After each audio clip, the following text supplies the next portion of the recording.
ସତସଙ୍ଗର ମହିମା ମୁଁ ଆପଣମାନଙ୍କୁ କହୁଛି। ଗତକାଲି ମେଘ ଆଇଥିଲା, ଆଉ ଘଣ୍ଟା ଦେଢ଼ ଘଣ୍ଟା ଛାଡ଼ିଲା ନା, ଆଉ ଆଜି ବି ଆଇଥିଲା। ଏଇ ଦେଖନ୍ତୁ ଟିକେ ଡିଷ୍ଟର୍ବ ହେଲା, କିନ୍ତୁ ଆମେ ବହିଟା କଥା ଏଣିକି ମେଘ ହଉ ଆମର କ'ଣ, ଆମେ ଆମର ଉଠି ପଳେଇବା, ଆମର ଯେତିକି କଥା ହେଲା ହେରିକି। ତାପରେ ତା ପୂର୍ବଦିନ କୋଉଠି ହେଇଥିଲା? ହଁ ମୁକୁନ୍ଦପୁର ଷ୍ଟେଜରେ ବହିଛି, ସେଠି ଆଇଲା ମେଘ ଧୁମାଳ।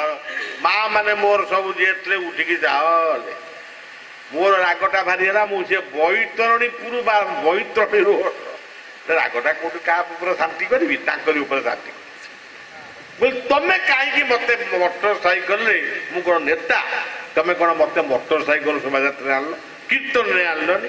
ଏମତି ଗୁଡା କହୁ କହୁ ସେ ମେଘ ତାର ବାଟେ ବାଟେ ଗଲା। ପୁଣି ଏମିତି ଘଣ୍ଟାଏ ଦେଢ଼ ଘଣ୍ଟା ପ୍ରଭୁଙ୍କର ଦୟା ହେଲା, ଆମେ କହିଲେ। ତାହେଲେ ସତସଙ୍ଗର ମହିମା